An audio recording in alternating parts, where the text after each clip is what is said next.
last number turn out to be? 6. 6.6.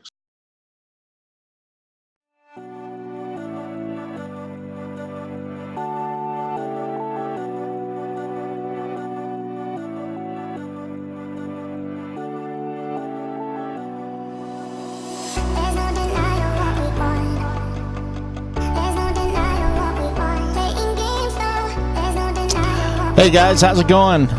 Apparently the title's off a little bit, but this is Fish Talk Live tonight. We sure missed you last week, man. Ron and I had just been total crumbled in depression mode because we didn't get a chance to hang with you guys last week. Anyway, welcome to Fish Talk Live.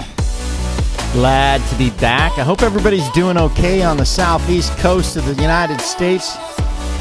Hurricane Dorian. Tonight, our show, we're going to talk about emergencies, emergency situations, those types of things. It's going to be a real lax, kind of easy show for us tonight. Do us a favor, though. Share that out. Share it out. Let's get 100 people on. Get 100 people on. We're going to give away some fish from the Ron Cichlid shop. Like I said, we missed the heck out of you guys, so we'll be here. We'll be ready to go. We'll be starting real soon. Share this out.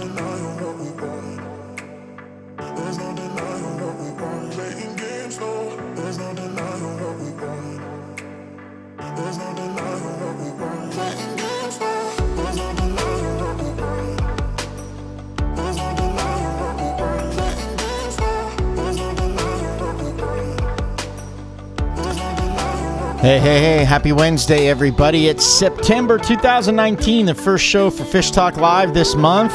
You may have noticed the title's off a little bit. Apologize for that. This is Fish Talk Live, and we're in sharing this out mode, so do what you can. Share it out. Share it to your personal pages. Ron and I got a great show for you tonight. We missed you from last week.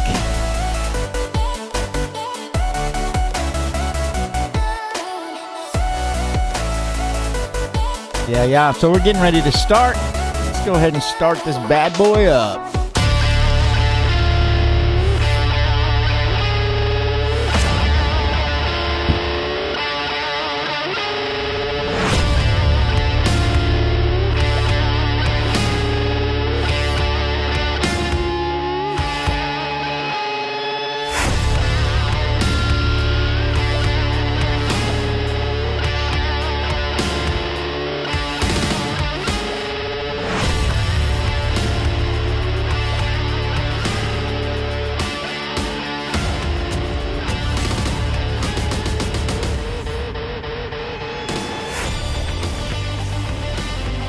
Hey, guys.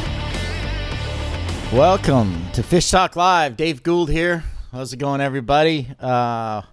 We missed you last week. We didn't have a show last week. We had to bypass last week due to some couple of different things, but we're back tonight, episode number 44.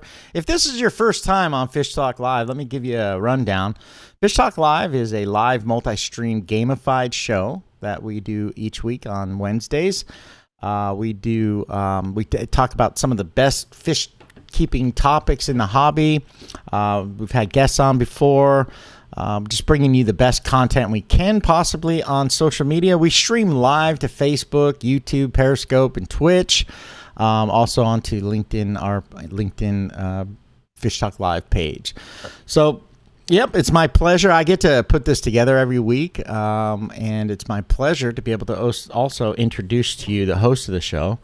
If you don't know him, he's a super, super great guy. Comes out of Palm Beach, Florida, West Palm Beach, Florida. He is an African cichlid breeder with 27 years in the hobby. He's also the fish food chef. He's the creator of the Ron's Cichlid Food. One of the best mixes of food you can find, not only for African cichlids, but all of your cichlid and freshwater fish. And I'm sure it's even great for saltwater fish as well. So anyway, every week I get to introduce to him Mr. Ron Demers, a family man, super dad and all that. Anyway, here he is. What's going on, Mr. Ron? How's it going? I'm There you are. What's up? What's going on? Thank you, sir. Yes, sir. Storm's gone. So for now. Yeah. So tell us about it a little bit. Sorry, everybody, we weren't on last week. I was Storm was coming and got about 50 miles from us here in Palm Beach, and luckily we didn't get really anything but wind and rain. So could have been much worse, but luckily it missed us down here in South Florida. It's on its way to the Carolinas right now, so hopefully it misses my other house in the South Carolina as well. But yeah, my heart goes out to anybody in the Carolinas. Hopefully just do like we did in Florida and just keep blowing really hard and push it offshore a little bit more. turn your fans east, people. Yeah. It's been last few weeks has been a tremendous amount going on, both on my end with things that I've got going on. I'm getting ready to move back to my home state, California. Ron's has had a lot of things going on, so I think everybody has been. I'm kind of making some adjustments here to my camera so that I don't look so blown out. Let's see. It's been a rough up couple of weeks. Most of the people that follow us know that Dave's in the process of moving, and I've had health issues, and I keep pushing myself beyond my limits and find myself in rough shape. So the storm didn't help with that. I was just starting to get better, and then the damn hurricane, and I sent my my girls to the other house. So just Hunter and I took care of this house, and been hunkered down. I've been making a bunch of fish food though. Awesome. Yeah, I bet. But see, we've talked about that. It's not helping your feel better. But I guess so. If you guys don't know, Ron is one. This should be part of the opening announcement. But Ron is one of the hardest working guys in the fish keeping business, and you can't keep him down. You literally have to nail his shorts to the seat, or he will be up running around doing something. And that's not good if you had surgery 2 months ago. So anyway, we're glad you're here. Hey, I'm to minimize the bandwidth, meaning the amount of bandwidth that I'm using. I'm live right now, just so you know. To minimize the bandwidth, I have almost everything shut down on my end. And of course, someone's trying to call me. I have everything shut down, so I don't see anybody. So give us a shout out. Let's see who's online. Who's with us? How many people we got on? 36. We've got Lori and Joe Venker, Candace Lane, Robert Cox, our admins Greg, James, Callie. I can't scroll through to see whoever else is on there. Walt Leonard. I can't see anybody else, but hey, everybody.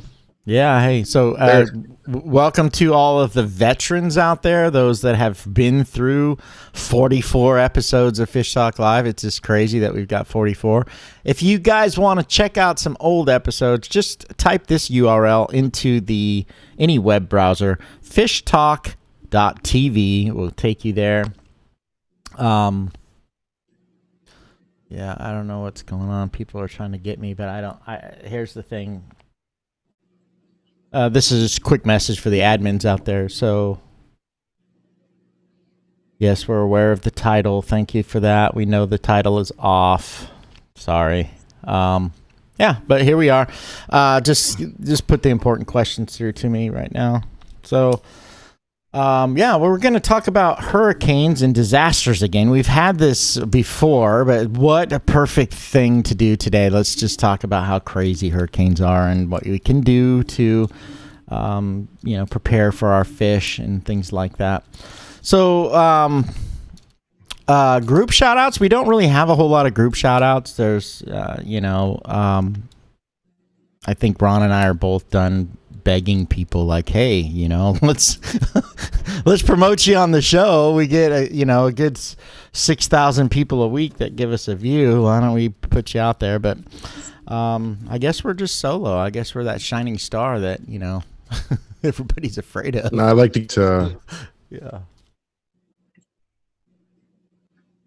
Yep. Anyway, so the shout outs that I would like to give are like to our buddy Nathan Pate, who's got a great group, which is Crown Royalty Cichlids. What's up, Nathan? Appreciate you, bud. And of course, the West Coast Cichlids exchange. Is it West Coast Cichlid Exchange?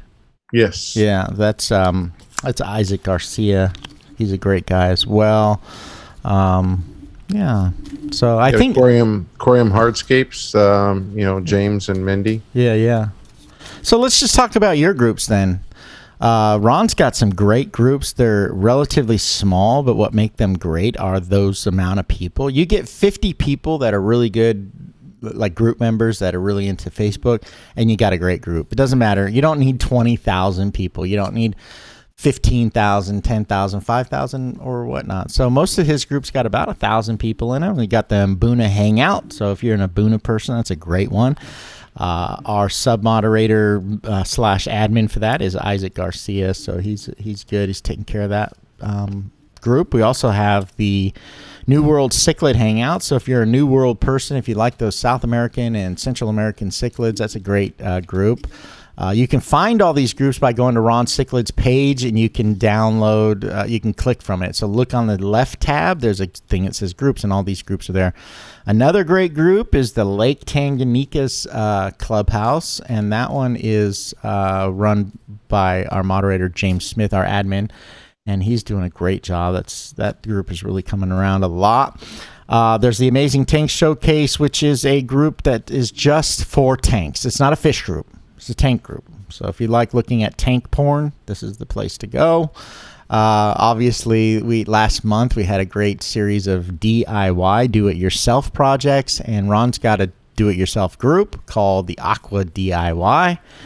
FishTalk Live actually has a group out there called the Aquarius Marketplace, another good group to kind of check out what's going on and also to buy and sell your gear and different things like that. So not sure if I missed any of them. I think that was most of them, huh? No, most of the actions on the Clubhouse. We're seeing a large influx of people. I see people that were on other groups and they were kind of homebodies on other groups. We've seen them migrate over to ours. Just so you all know, again, we are that group that wants to pay it forward, that wants to help.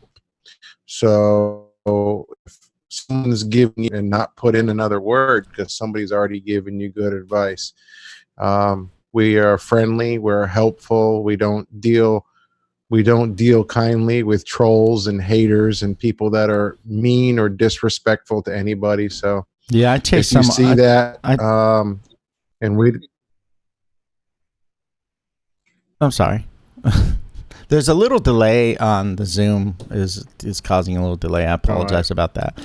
I kicked someone last week. I haven't kicked anybody in about 8 months or more, but this person just being abusive. So that's the kind of groups that we have. We just zero tolerance for people to make members feel bad or to talk trash and things like that. So so check those groups out. It's a great place to interact on social media. Social media, by the way, is supposed to be social, so we are a very social group, and come check that out.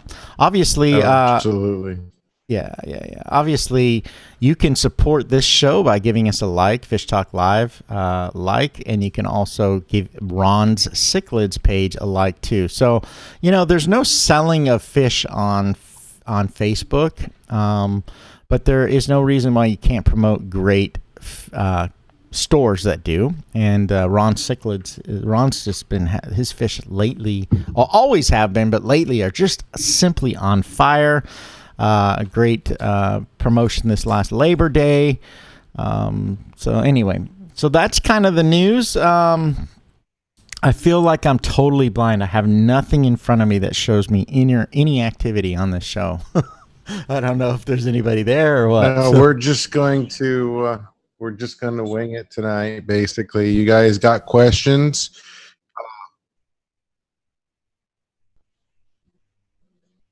Yeah, I don't know if that's me. Yeah, if you guys, anybody has any questions tonight at all, feel free to put them in the chat. We do have a little bit of lag tonight. There is a the hurricane in the east. There is an internet issue. The hurricane in the Atlantic is sucking all the bandwidth from Alabama out that direction. So, yeah, whatever. Just playing. So, so everybody in Georgia should have bandwidth. yeah. Everybody's got my bandwidth. So here you go. Every week, if you want to click this bell right here, that's your notifications bell. So go ahead and click that, select all, and when we go live, it will give you a notification that we're live. So that's one thing there. Also, check this out.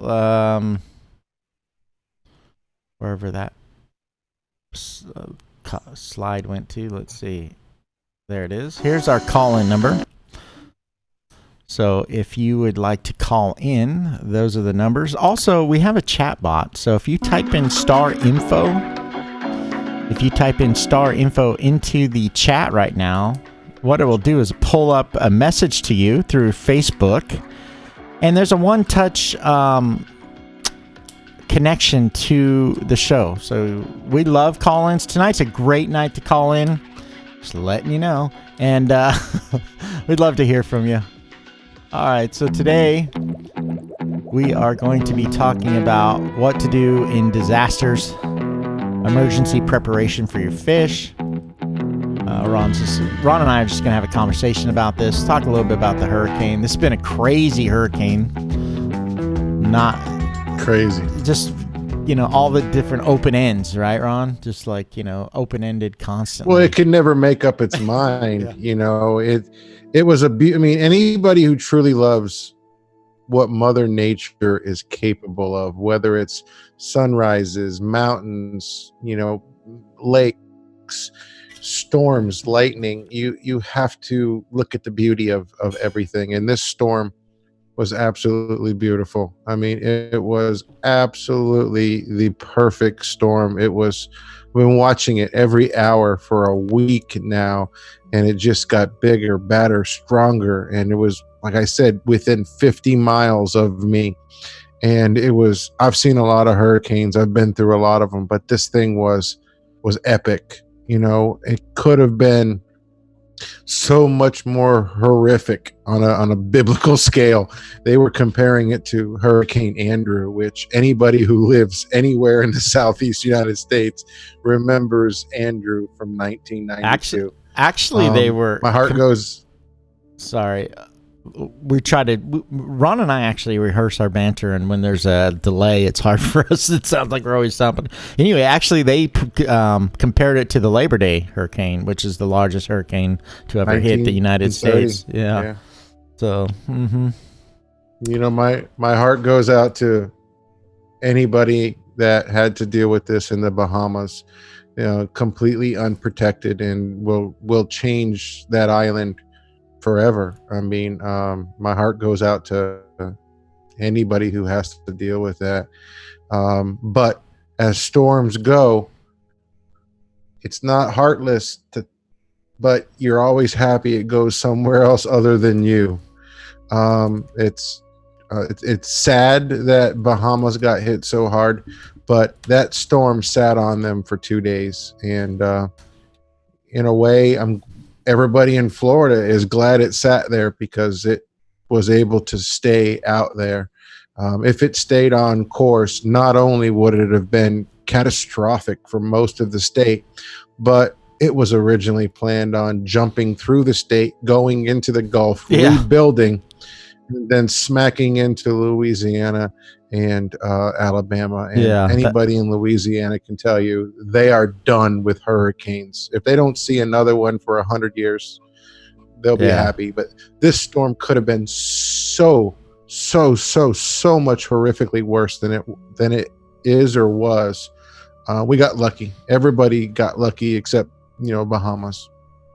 Yeah. So I'm looking here. We've only got 46 shares. If everyone wants to take the time right now, click that share button and share it out again. That would be awesome. Usually we get, when we have shows, it's up in the hundreds. So anyway, I'm seeing the chat now. Hey everybody. Yeah, I was worried about the hurricane jumping the state, going into the Gulf, picking up steam. It was the last thing I needed, what I'm doing in my own personal life. No, that's the original projection. It looked like it was just going to come barreling through Florida, kick our ass, go into the Gulf, and then come visit you. Yeah. And I'm like, no, we've seen the storms do this before. It's not unheard of. And we all know, most of us know, that Gulf water is warm. And buddy, when it hit, this storm was so big, it could leave a path through Florida and hop into the Gulf and start all over again. So I'm glad that's not the outcome. Right now, it's heading for right there, South Carolina and North Carolina. Anybody who lives, please. This is what this show's about tonight. I've been asked a lot of questions. Every storm, I get asked a lot of questions, and I love helping you guys. But you know, for me, when I'm having to take care of my my own family, I'm not as responsive to you guys as normal. You know, Yeah. I would normally apologize for that, but I don't need to apologize because family's more important. So we're not out of. In this case, that's why we want to talk about this tonight. Is just remind. Sorry again. I don't know what the delay is. I know Zoom keeps jumping too. So we're not out of it yet. The South Carolina and parts of Georgia and stuff are still kind of in the path of getting some torrentials. Absolutely. So I don't think there's a big hurricane wind thing, but there is certainly storm surge, and all that water has got to go somewhere. If it goes another 20 miles inland, it's going to be much worse. So hopefully it stays on the course that they predicted to go, which should leave almost everybody alone, just some wind and rain. I know at least down here in Florida, what we got, I didn't even really see any branches down, which was amazing. But us Floridians are used to this, and we usually are very, very well prepared. So yeah. So let me my human. That's what we really want to talk again tonight is things. It's not a. Sorry, I don't know what's going on, but Zoom keeps jumping. I don't even know if we're in the same time zone. Like when you're talking or I'm talking. I do have that human interest video. Let's see if it will play here. I lost my feed altogether. Yeah, it might be something on your end.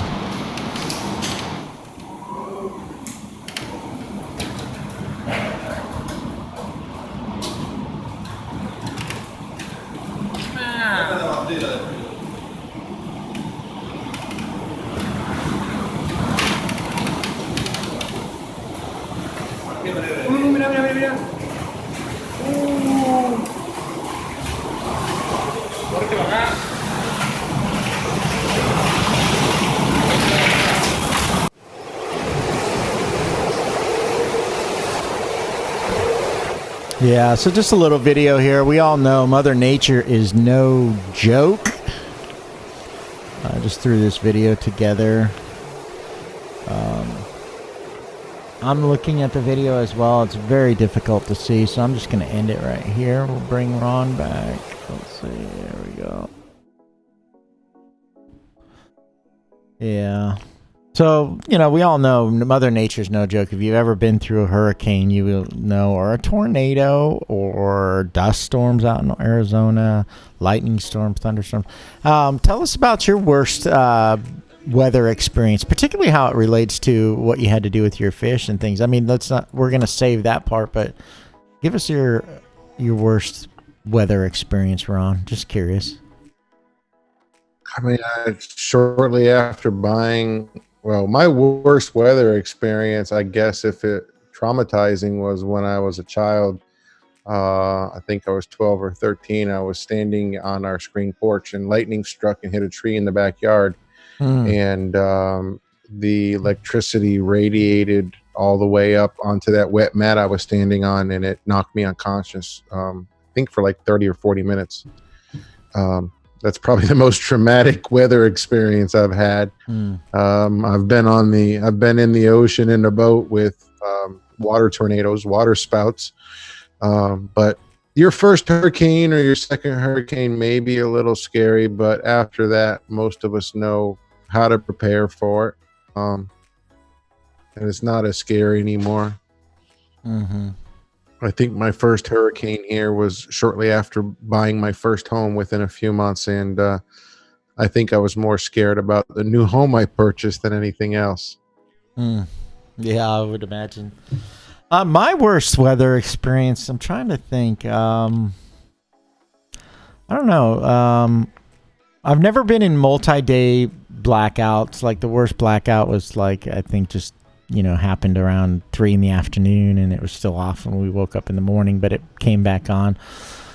So I always, feel for people that, when hurricanes are coming, people are out there buying the gas and all that. I've never experienced anything like that, like long-term power outage or anything. But I've seen some downpours. Where you just can't see in front of you. I mean, just, it's like the rain's right in front of you. You just can't see. So anyway, let's talk a little bit about fish. And let's kind of talk about, the disasters and stuff. Obviously, there's some disasters you're not going to be able to prepare for. Tornadoes and things like that. So there's like long-term preparedness. Earthquakes, tornadoes. Yeah. So there's preemptive preparedness that we can talk about too, as far as like, having a game plan that's preemptive, having a generator is preemptive, meaning that if something seriously goes wrong, you can quickly adapt and do those things.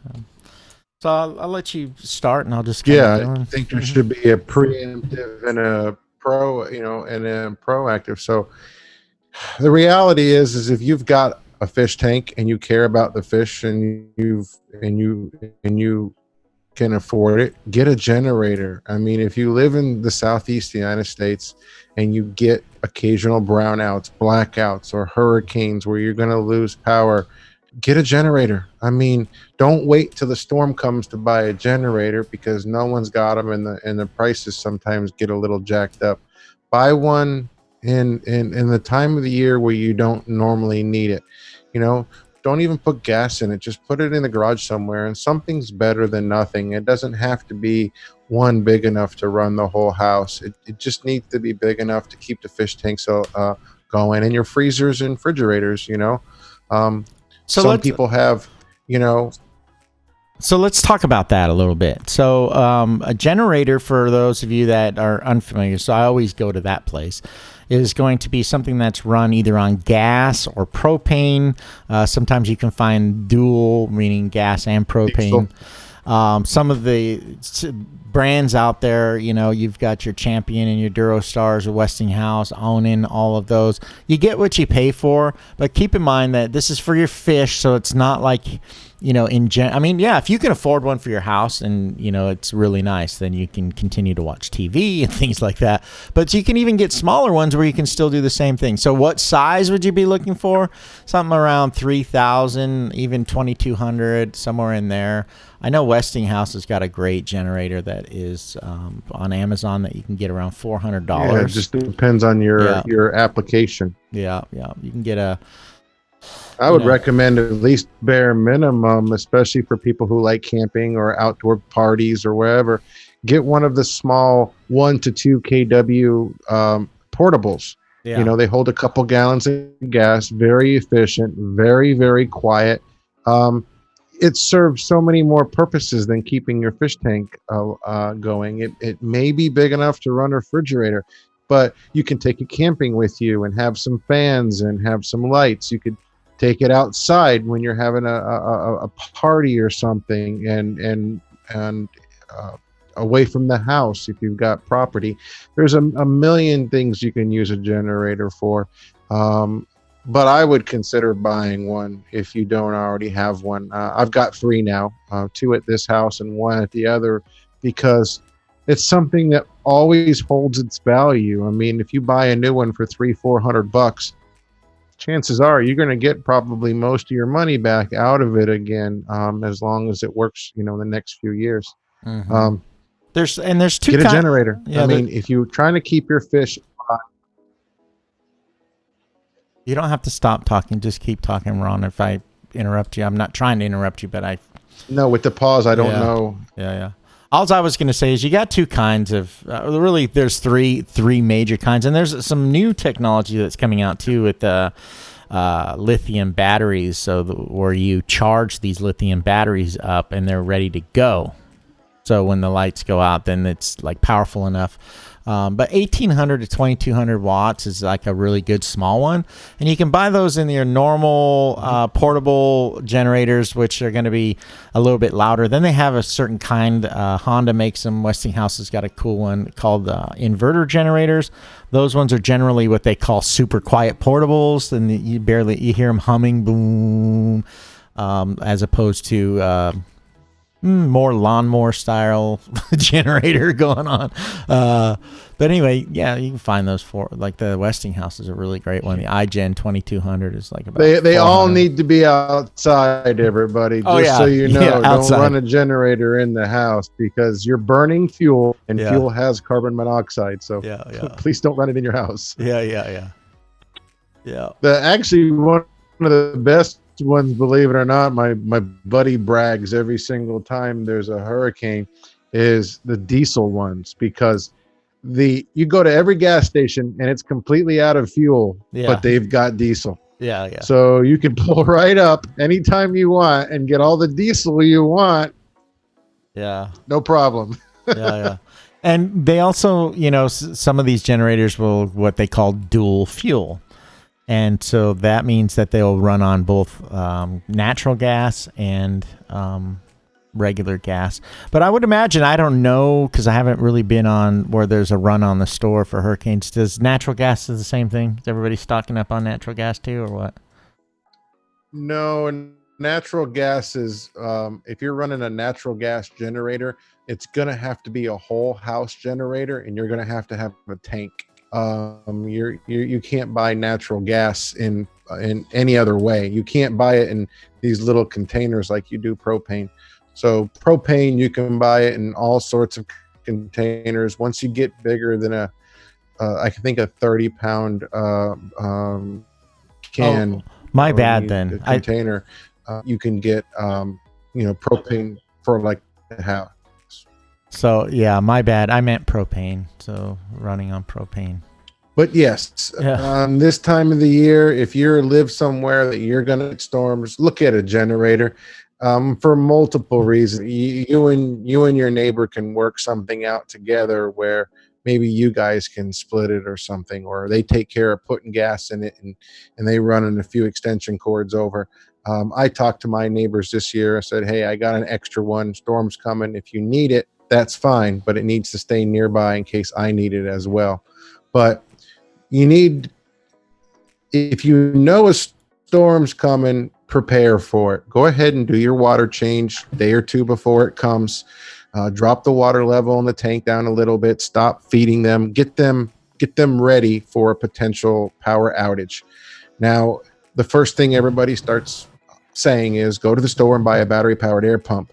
Now, you can do that, and it may give you peace of mind that you're helping your fish, but rarely, if you lose power for more than a day, is a battery-powered aerator going to do you much benefit. Especially if you've got a 125-gallon tank and it's heavily stocked. A couple air bubblers isn't going to cut it. You're going to need something like an inverter or a generator producing electricity. Also, don't forget, a lot of new vehicles have a 110 outlet in the vehicle. Buy extension cord. Plug your extension cord into the car, run it to the tank, run just the filter for an hour every couple hours. And then if you're concerned about your battery in the car, just go out and start the car for a little while. So many people forget that you've got an inverter in any of these newer vehicles, like 2014, 2015 and on. A lot of these vehicles have an inverter already built in. I know my Ford Escape does. And people forget about that. You can also get an inverter from Walmart or Amazon, which we've talked about on one of our prior episodes, that converts 12 volt to 110.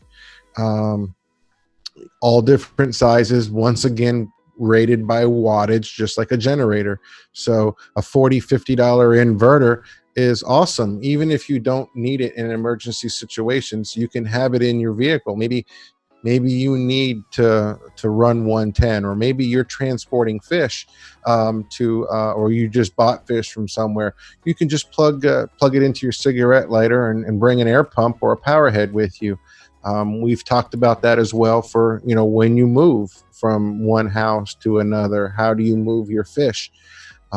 That's another option. So I would get some things, and just like you would have candles or flashlights or rations of food and drinking water and stuff like that for a storm, you should have that for your fish tank, even if it's in a Rubbermaid tote somewhere and you never need it.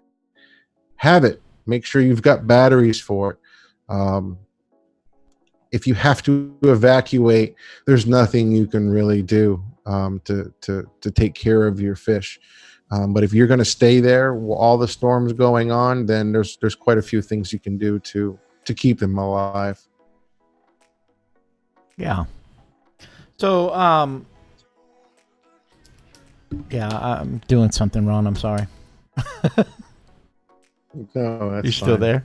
Yeah. But I everybody typically waits to the last minute, and they go buy stuff at the last minute, and sometimes it's not there anymore. This is a wake-up call for everybody on the Southeast United States, and people that may still see this in the Carolinas and farther north. Go get your supplies. And once again, your life and your family's life is much more important than the fish. I know we love our fish. You guys know I love my fish. That was actually the first thing I covered up before I even covered up my house, was all my tanks outside. I have 4,000 gallons of tanks just outside, and every single one of them had shutters and plywood on them. I wasn't going to take a chance that a stray piece of wood or something, a branch would break a tank. I spent more time covering tanks than I did the house itself. But prepare for it, please. And remember that your life is more important than the fish. Yeah. So, these are your immediate type of things. I mean, obviously you want to have, be prepared. Like, what can I do? And this is not necessarily in a complete disaster. Sometimes this can be for, just other types of issues with the power companies and things like that. One of the other things you might want to consider as well is to, make sure that you have what you need stocked. So sometimes after these disasters, I know like Hurricane, oh goodness, I forget the name, Katrina, they couldn't, the deliveries were like 2-3 weeks. They weren't delivering anything, Yep. So They were airlifting supplies in. Yeah. So having what you need to keep your fish alive, which is going to be your dechlorinator and food, having one thing of food like that you just put in the back of the shelf and you're like, I'm never going to open that. Like, even if it's just a half a pound of food, or if you're buying a couple of pounds at a time, taking a half pound, putting it in a container, knowing that that's, it's a good idea as well, especially for when these big disasters like hurricanes and things like that, earthquakes as well. So the Loma Prieta earthquake in California in 96, 90, I can't remember. Anyway, there was a lot of disruption of services. So yeah, are you still there, Ron? You look frozen. Yep, to I'm me. still here. Okay, all right. You look frozen. But no, it's definitely good to have a emergency stockpile of whatever you think you need. I mean, hell, somebody could somebody could have a heart attack or fall asleep, hit the power pole, at the end of your block, and you may be without power for a day, and if the farther you live off the grid, so to speak, the longer it is before you get power back. Like where I live here at the Florida house, I'm part of the firehouse grid and everything else, all the emergency response in the area. I'm part of that grid. So guess what? They get me up pretty quick. Last storm, Irma, 2 years ago, the longest we went out without it was 36 hours, which was a long time for us. But I know people south of us that live a little closer to the Everglades were out over a week. It's amazing how mentally distraught you get without having power. Your creature comforts that you're used to every day, like lights and air conditioning and hot showers, these things you get used to every day, and when you don't have them anymore, it's bothersome. Whole house generators are expensive, but an amazing option. They kick on all by themselves, but I think everybody should have, if you have a fish tank and you truly want to do something for them, you need to have a little something in place before a storm comes or before a disaster comes. Have it marked, put it in your closet, know where it's at. Most people don't think about it until way after everything else has already been handled, and then by the time you go to the store looking for air pumps and stuff, they're all gone. Inverters, batteries, generators, they're gone. I mean, soon as they say a storm is coming, within a few days it's gone. You can go to Home Depot, Lowe's, any home improvement store, the stuff's gone, and there's no way you're gonna find it. So even Amazon.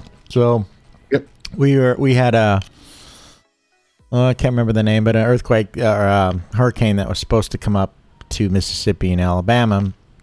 And I was like, well, I need a good battery powered lantern. I went to Walmart, 2 of them, and there was nothing there. And then I was like, okay, it's still a couple of days, maybe Amazon. No, they were like, due to excessive orders, our order is going to be delayed.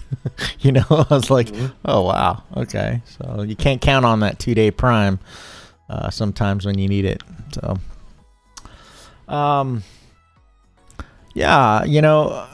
disasters, one of the other things as well you want to keep in mind is that your heater, if you're a lot of times in the South is where the hurricanes are, but also, if you're in a cold state and what kind of disasters can happen in a cold state? Well, there are blizzards that will knock out entire electrical grids for days on end and things like that, which is really, horrible. So, you got to keep in mind with your heaters and things like that. So what would you say? I mean, are there kind of things that people can do about heaters? What happens, No, I mean, if your house is getting that cold, then honestly, you need to be more concerned about yourself and your family. Yeah. But is there anything that you can do? I'm just trying to rack my brain. Maybe there's some heaters. Maybe there's some cold. A lot of power. You're gonna have to have power. Yeah, outside of that generator thing there. You're a 500 watt heater, which is like for a bigger tank, like a 125, is going to use 4.5 amps of power. That's a lot. You can only run, you're not going to, you can maybe run 2 of those off of an inverter and a car battery, and you're still going to need water flow or the heater's not going to work right. So you realistically need to run your whole tank, and you may need even an extra heater, because if your whole house is getting cold, you're going to need another heater. I mean, the reality is if your house is getting that cold inside, I would wrap them up in blankets. When we get very cold here in Florida, which I know is a joke, but when we get cold here, I wrap my tanks in blankets, like moving blankets or quilts, outside. Also like 2-inch foam, and I insulate it to where the heat stays in and doesn't get out, and it works amazingly. Mm-hmm. So yeah, absolutely. And here's what my request is: any of you cold weather folks, any of you northern, particularly you Canadians up there, if you can, yeah, educate us a little bit. Tell us what you guys do as far as when you have those. You know, a lot of times your house won't get that cold because you got, propane is still going and things like that. You run or a lot of, like up in the north, a lot of the oil, people get oil heaters, so you have that. But, yeah, so, let's also talk about what happens, Ron, when people have to evacuate. What do? You throw them in buckets and evacuate with them? I mean, what are some good game plans for people that have to leave their house, like a mandatory evacuation? What do? If you've got to leave your house, what you need to do is not worry about the fish that much. I mean, I'm not trying to be cold-hearted, but if you have to leave, that means your life is in danger. Right. Do a water change. Stop feeding the fish. Drop the water down a couple inches, and honestly hope for the best. Let everything run. If you put a battery powered pump on there, the batteries are going to run out in less than 24 hours. And if you are evacuating, you're probably going to be gone for a few days typically. So whatever you leave, you don't know when the power is going to stop. I mean, the best case scenario is most of us are stubborn, so I can guarantee you've got a neighbor on one side or the other that's probably not leaving. He's that one person that says, I'm not leaving. You may want to hand him the keys to your house and ask him to check in on him. But if you have to leave, and this happened with Irma 2 years ago, people left South Florida, and they were gone for 3 to 4 or 5 days, and they came back to some serious loss. The whole tank was gone. The fish were all dead. It was tough on them, but they knew that they couldn't do anything about it. And you can't even run a generator and without feeding it fuel twice a day. So the reality is if you leave and you're not there anymore, you're going to have somebody take care of it for you, or just cross your fingers and hope for the best. If you want to take the fish with you, and maybe say you only got one tank and it's relatively small, take it with you. Take the filter, take the fish, put them in a tote, take it with you wherever you go, in-laws, friend's house, whatever, and just let them live in the tote just like they were in their tank. And then when you get home, do a massive water change on the tank and fill it back up, put the fish in there, and hope for the best. Years past, I've taken people's fish in for them and babysat the fish during the storm. I just don't have room for that anymore. I don't have any space, but find a spare tank or somebody who's not in your area that's a friend or something, and bring the fish to them. So grab what's important and leave. So this kind of goes along with Kelsey Westrope. Kelsey Westrope Plastic. Okay. So he asked how long can you keep fish in a tote once you evacuate, like a Rubbermaid tote. So why don't you address that? Probably as long as you can with any tank, as long as you bring your filters with you, right? Yeah, it just depends on what you're running for aeration, oxygen. Make sure when you do leave, take your dechlorinator with you, your safe, your prime, whatever, take it with you. Chances are, if you're just going to leave and go somewhere else, take an air pump or two with you. If you can't bring the filter with you, and take that with you, and just give them water changes and treat the water. As long as you keep some, aeration in the top of the tank, top of the tote, the fish are going to be fine for 4, 5, 6, 7 days. Just you're going to need to make sure you do water changes once a day or so to remove the ammonia and the nitrite that you can't get rid of because, if you're not running filtration. If you have any sponge filters or any media, you can put it in the tote with the fish. But chances are, if you're evacuating your area, you will be going somewhere where there's power. So bring your filter with you, bring a power head with you, bring some, electric air pumps and stones, seated sponge filters, any of that stuff, bring it with you. And just, it's like bringing your pet on vacation with you or to your other home, for a week, when we go to the other house, we bring the dog. So we make sure that we bring or we have whatever he needs for the other house. So just treat the fish the same way and then bring them home when you're allowed to go home. And so chances are you don't know how long you've been without power at the house. So you're probably going to need to do a really, really, really good water change before you put the fish back in their tank. Yeah. So, it's just like, just like your tank, if you take your bucket, so you're not going to fill a tote full of water and carry the tote, to just let you know that's way too heavy, just for everybody's info. But, you put them in buckets, bring the tote. Once you get it to the motel room, fill it up with water, connect your filters, run the filters, let them run in there. That's one option. And maybe it's an option for some of the fish. Maybe if you've got this large tank but you've got like, $10, $55 fish that you just recently bought from Ron Cichlids, then, bring those ones, however. But the key point that we've been talking about, everybody, that's really key is having a plan. Don't try to figure this out while you're in the middle. I don't know what's going on. I got this hair, it keeps itching my face. Don't try to figure this out, after they've already issued an evacuation order. Right? Like kind of in your head. Because you're not going to be thinking clearly. Yeah. Kind of have it in your head what you want to do or how you want to do it. Okay.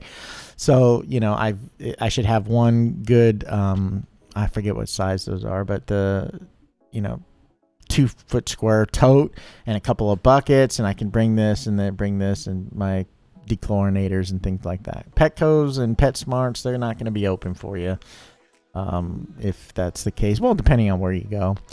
But there's just like a lot of stuff in this hobby, we have to be use our ingenuity and be able to work on the fly. A lot of times with our tanks, just even at home, we're solving problems and solutions. So just think about those things in advance. Honestly, the one thing I could say you all should get, and this is the gospel, listen to this, is get a $40 to $60 DC to AC inverter. They plug into your cigarette lighter in your vehicle. I think just about everybody has a vehicle. So if you have to leave, you take this inverter, you plug it into your cigarette plug, you can run your filter on your tote in the back of your car, and you can take your fish with you wherever you go, regardless if you've got power or not.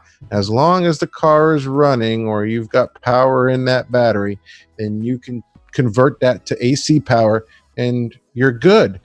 Just make sure you have an extension cord. The reality is most of you guys have, 1 or 2 tanks. You can run 1 or 2 tanks, 1 filter each, just enough to keep everybody okay. From that car, just run an extension cord in the house. Make sure you have an extension cord. That should be in your emergency thing. Buy that inverter, keep it in your vehicle. That $50 investment is going to save your ass and be more useful than you can possibly imagine. Instead of spending $600-700 for a generator, you may not have that money. Buy an inverter. They're on Amazon. They're on Walmart. Geez, you can literally go anywhere. Probably get them from a 7-Eleven gas station. Everybody's got them. Figure out what your amperage is. Maybe I would say get like a 500 watt, 400 watt one, and you can run 1 or 2 tanks off of that just from your vehicle. Yeah, that would be the best advice I could possibly give is buy one of those. So, really. So I was really interested in what kind of draw my tanks were taking, and I was interested in what it was going to cost me per year to run a tank. So I did all that calculation. Fluval filters like your 405 and your 406 and below, they are roughly between 35 and 50 watts is how much they're going to draw. Your air pumps are around 6 to 10 watts that they draw. Wave makers are probably in the same boat there. And then the big one is your heater. So your heater, if it says 150 watts, it's drawing 150 watts. If it's 200 or if it's 300. So you may want as a precautionary thing. Okay, so I need to do this. So you may want a 100-watt heater around so that you're not. So at least you get some temperature, because 300 watts is quite a bit of to sustain, especially if you're running the inverter off a battery rather than the alternator in the car or whatnot. Because you can do that too. You can actually have an inverter. You can buy yourself a 12-volt car battery, charge that up. If it's got 55 amp hours on it, it technically should run roughly about 55 hours in general. But usually you don't drain them down all the way down, so you're probably looking at about 25 hours. So that's a day on one car battery if you had to do it that way. But anyway, that's kind of the way it adds up. You easily can run a good filter made for a 100-gallon tank on an inverter, a small inverter. And like Ron said, they're about $20 on Amazon to get a 500 watt. They're not very much money at all. So it depends on the size. Yeah. So yeah, that's actually really good stuff, Ron. You can like, if you're saying, you can basically run your whole tank on 100 watt. So if you've got 3 or 4 tanks, buy a 5 or 6 or 700 watt or even a bigger one. Like I said, the uses are endless, what you can do with these things. Buy one and keep it in your vehicle. And when you need it, it's there. I've used it so many times on all my moves when I was in the military and moving fish. That inverter is what drove all my filters and all my pumps all the time. Yeah, and speaking of generator, the technology's come around. I think cell phones helped kick lithium battery. Cell phones and electric cars kick lithium batteries technology up a notch in the last 10 years. But you can get a lithium battery that has that same kind of amp hours that will run an inverter.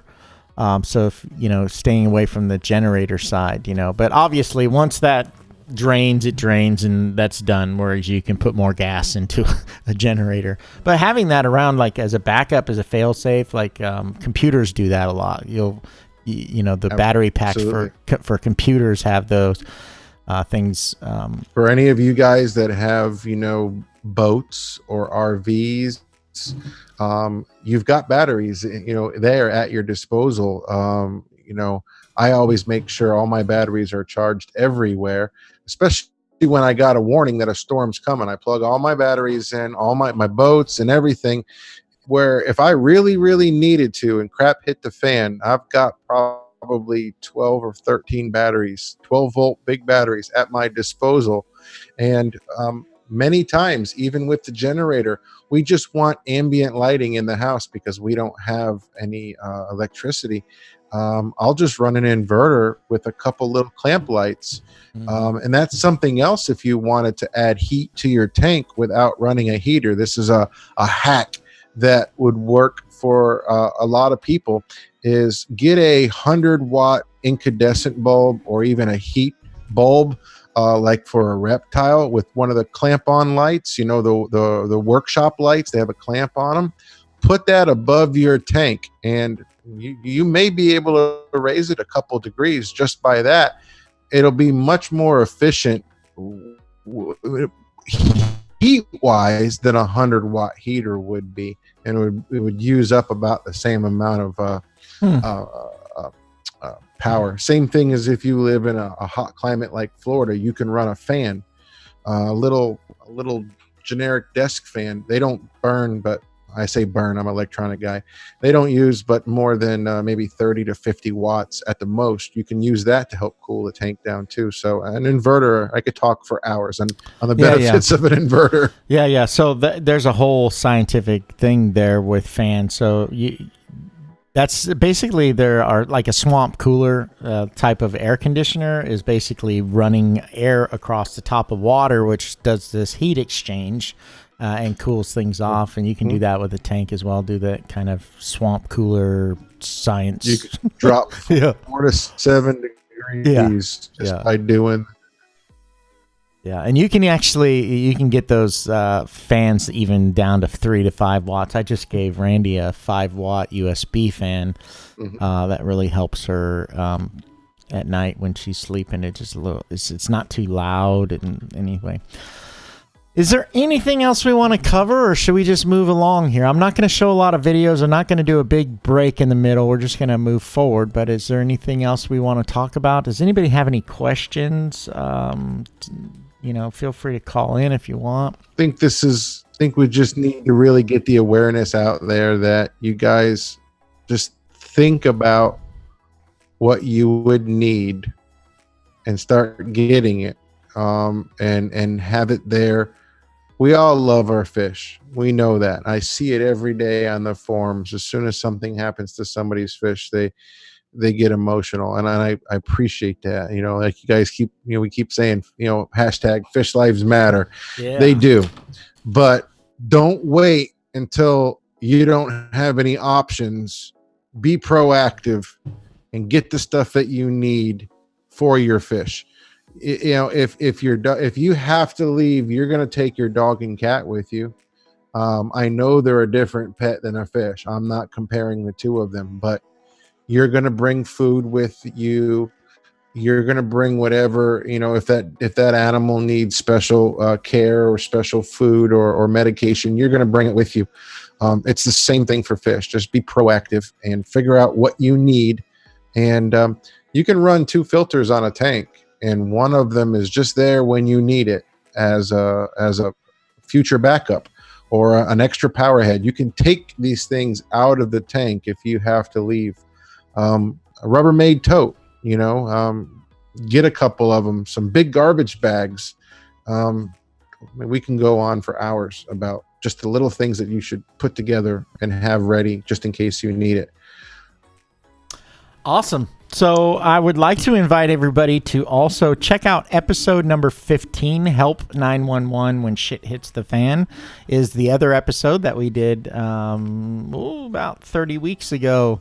A while ago. Yeah, talking about like, what are you prepared for a disaster? So we just thought we'd just do that, since we're all, there's a big part of the country, but we're all concerned about, Hurricane Dorian and, basically everybody down there, and you particularly, Ron, averted a disaster, because this time last week it was like gonna hit West Palm Beach. Category 4 was going to smack right straight into West Palm. Landfall at my house. Yeah. So super glad that happened like that. I mean, it's horrible what's going on in Bermuda. I always like to Bahamas. Bahamas. I always like to try to do some sort of service-oriented type of messages. Here's the thing: is if you feel compelled, you should reach out to some of the help organizations, because Bahamas really, tore up Bahamas. But anyway, so that's our show for tonight. Yep. And most of the. Yeah, if you guys feel inclined, they're going to need help soon. It's a country, island, whatever you want to call it, that is based off of tourism. So you've got rich people that live there, and you've got people that need tourism. And the fact of the matter is everything that they own has just been taken away from them, and there's not going to be any tourists coming for a long time. So they're going to need help. That's all there is to it. Yeah. Anything you guys can and want to do to help them, just pay attention to any outreaches or anything. But I can guarantee you they're going to need assistance, help. Yeah. So, yeah, that's the show. Like I said, episode 15. Reach back into our archive and check that out if you'd like more information. I know we touched on a few different things back then. Yeah. Don't see any callers. I'm going to put that call-in graphic right now. I'd love to have you call in if you'd like to call in. It's right here. You can also type in star info into the chat right now. So directly into it. Type a star and put info. A message will pop up from FishTalk Live, and it will allow you to push one button on your mobile phone and call in. So that's pretty cool. Other words, you can just dial one of those two numbers there. I'm not sure if it's asking for meeting ID anymore. It might. So you put that meeting ID. I think the password's off. But go ahead, call in. We'd love to have you on the show if you have any questions for Ron, particularly related to disasters and all that. But we'll take any questions that you might have. Also, you can just put them in the chat, and those are fed to us as well. We're going to come back here in just 1 second and do that. I'm going to play. We talked about Ron's groups earlier. Here's a little message about Ron's groups.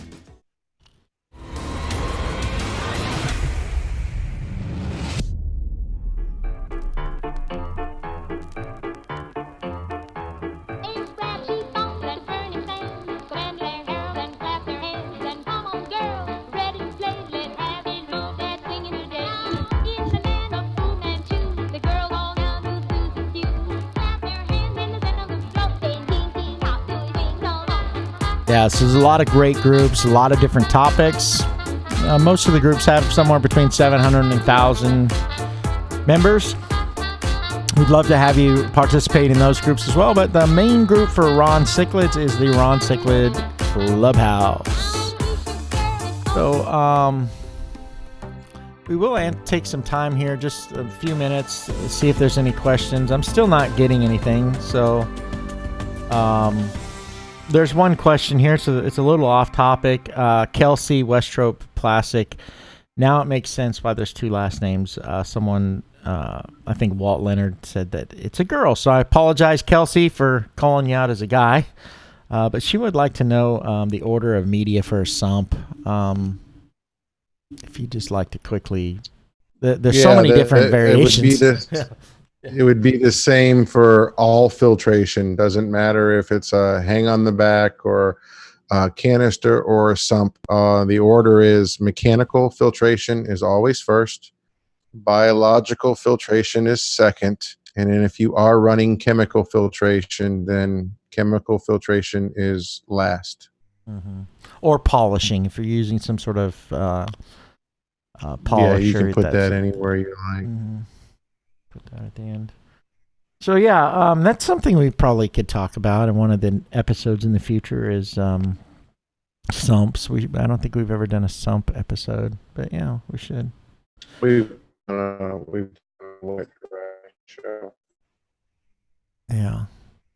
There goes Ron again. Where's Ron? He'll pop back here in just 1 second. There he is. All right. I'm here. Yeah. No, it's Zoom keeps like doing some weird thing with you. All right. So let's just go ahead and move on. Let's make this kind of a short and sweet version. Let's go ahead and do the giveaway. So this is our new giveaway music. If you're new to the show, we have a spin to win wheel. What happens is we're going to ask for a hashtag that you put into the chat. You have to be live to be able to win. We're going to pull somebody today to spin the wheel. So yeah, now is that time. So let me ask you, Ron, which hashtag would you like to use? Let's do hashtag Dorian. Okay, Dorian. So I'll spell it here in just 1 second. Give me 1 second. Enter ticker. So Dorian is actually spelled Dorian. Dorian.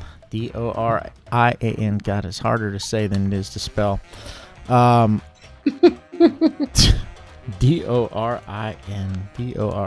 So I just put that in there so that we're active on that. So I'm going to play this song real quick. This little music here. Just our giveaway music. As you can see, hashtag Dorian. So put that into the chat right now. And if you're the lucky winner, if the software picks you, then you will be spinning.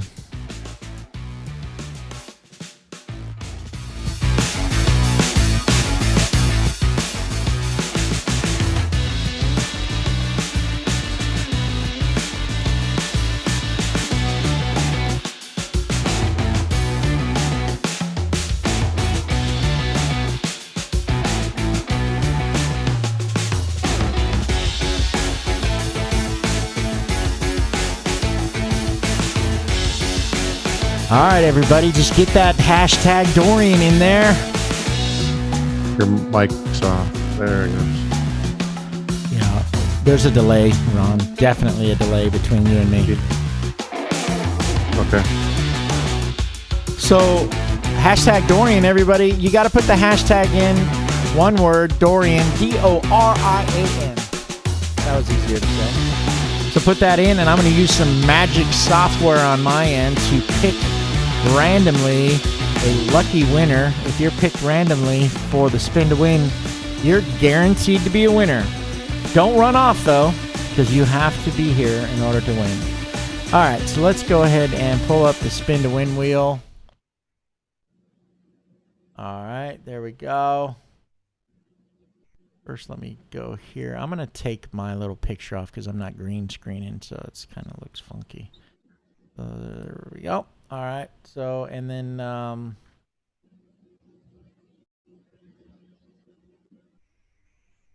here's this. It's going to pop up.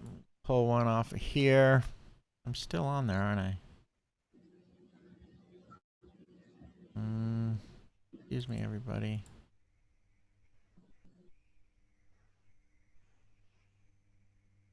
I'm trying to pull it up. Of course, it just doesn't want to be my friend. Come back. Here we go. All right, let's try that. Okay.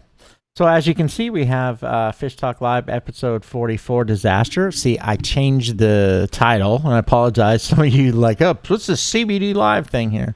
So we go here, we say pick winner. I usually do this, what we call clearing. I clear this out first. So this first person that shows up, you know, congratulations that you were the clearing, but you don't actually win anything. So there's that.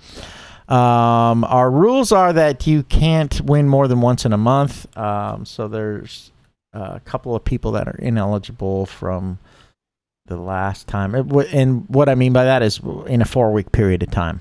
So if you win, you have to wait 4 weeks before you can win again. So we go here and we pick from a hashtag. Oh, looks like a few people didn't get the spelling right. So it's Dorian. And there we go. So this is our first spinner for tonight. Congratulations. You are going to spin the wheel.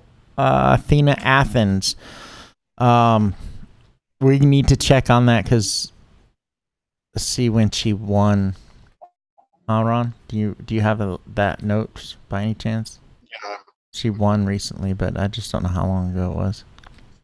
Trying to pull up the my internet's slow tonight too. I'm trying to pull up the Google Sheets.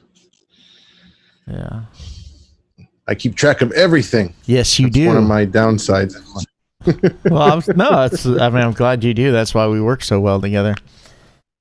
I wouldn't have that list. I suppose you can look at it Amazon, see what shipped out, I guess. But yeah, your Google Sheet would be better.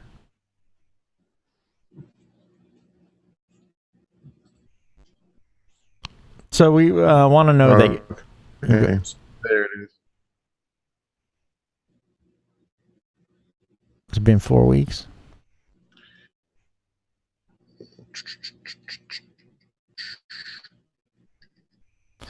Doom, doom, doom. Hey, you guys want a drum roll while we're waiting? Still loading stuff. I've got borderline. My service is that great. I kind of suspected that. I kind of was like, hey, you know what? It's not just Dave tonight. Yeah, she won on episode 40, but it was just a sticker, so she's okay. She's good. She's good for the Awesome. So let's go ahead and spin for her. Congratulations, Athena. You are the spinner for episode number 44. Yes, let's give some props in the chat. Congratulations. So you guys, if it's your first time, generally what we can do is we pick a starting place on the wheel and by the color and its position, and then we move it to another position. Go ahead and give us that info, Ron. Say that again. I'm sorry. What color and position? Oh, let's do red from the 7 o'clock to 3 o'clock. Okay. So I'm moving that 7 o'clock red over here to 3 o'clock. And there we go.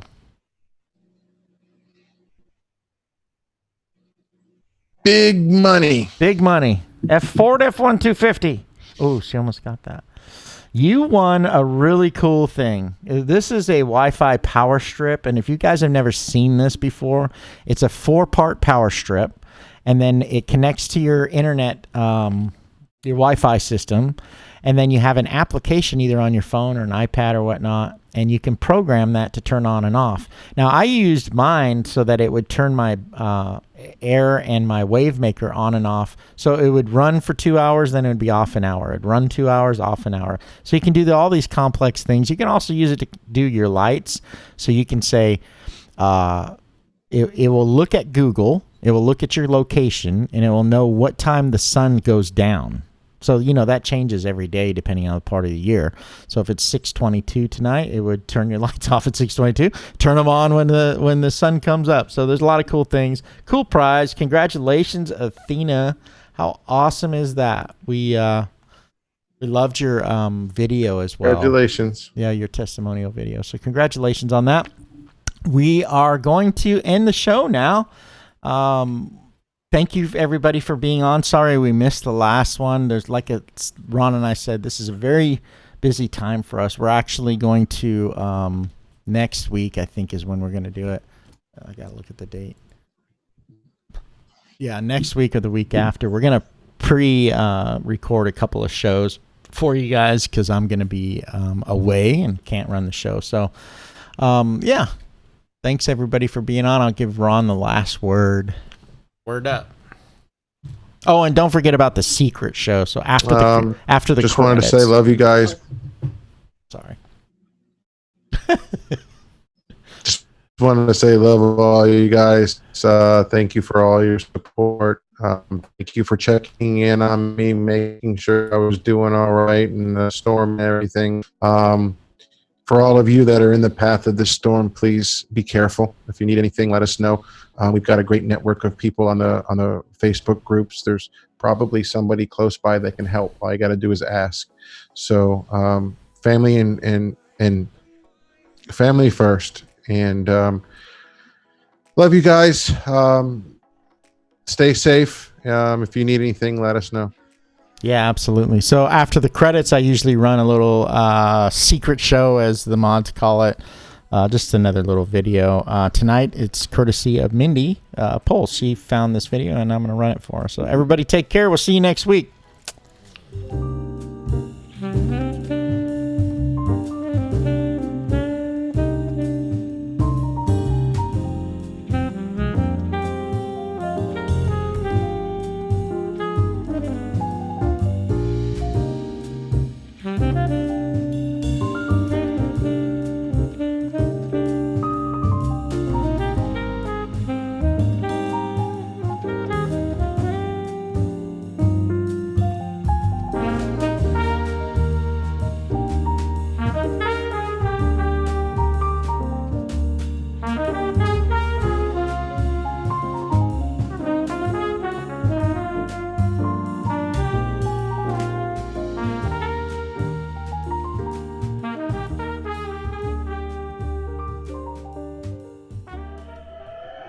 Something is lurking in the water.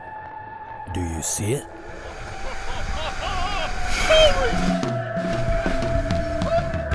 Close calls like this happen with whales more often than you might expect. And although the people in these videos got away relatively unscathed, there's no denying that they were just meters away from being a whale's lunch. But what would happen if they hadn't been so lucky?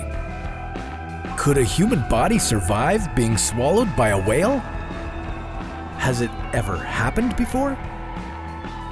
This is What If, and here's what would happen if you were swallowed by a whale. If you've never seen a whale up close, it's hard to comprehend just how monstrous they can really be. To put it in perspective, the blue whale is the largest animal on the planet. Its tongue alone weighs as much as an elephant, and it can fit anywhere between 400 and 500 people in its mouth. But we wouldn't have to worry about one of these guys swallowing us anytime soon, because their anatomy makes it nearly impossible. Instead, we should be more concerned with their smaller cousins, sperm whales. In 1891, reports emerged that a man had been swallowed by one of these whales. And although he lived to tell the tale, he would never be the same again. According to the story, James Bartley was swallowed when a whale attacked his ship, and he wasn't retrieved until the following day. When the crew found and killed the whale, they quickly brought it on board their ship and cut it open, revealing an unconscious but very alive James Bartley. His face and arms were bleached white, and he was blind, all thanks to the stomach acids of the whale. However, as the years went by, people started poking holes in this story and questioned whether James had really been swallowed by a whale. I mean, wouldn't the stomach acids do more damage than just bleaching his skin?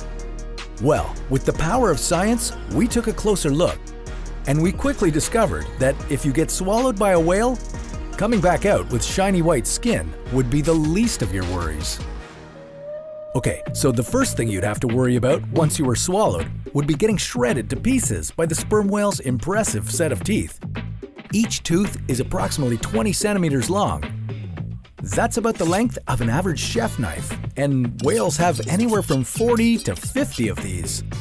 Let's say you're lucky enough to make it past all of them. Next, you'd begin your descent down the throat. Not only would it be dark and slimy down here, but you'd also find it hard to breathe due to the lack of oxygen and an increase in methane gas. As the whale's throat muscles constricted in and out to help force you down, you'd also start to feel hydrochloric acid beginning to eat away at your skin. I know what you're thinking. We just got into this whale, and James Bartley's story already seems pretty fishy. Well, you're not wrong, but what would be the fun in stopping now? So next, you'd be dropped into the first and largest of the whale's 4 stomachs. You'd probably be in there for a while, but on the bright side, you might have some light in the form of a bioluminescent squid or two being noshed on after your arrival. Sperm whales love neon flying squid. You'd better enjoy this brief light show, because after this, you'd just be tossed from one stomach to the next, with the acids breaking down almost all of your body until you're just a bunch of bones being unceremoniously ejected from the whale's anus. So yeah, it's pretty safe to say that there's no way you could be swallowed whole by a whale and live to tell the tale. Sorry, James. You may have been able to fool people in the 1890s, but we're on to you now.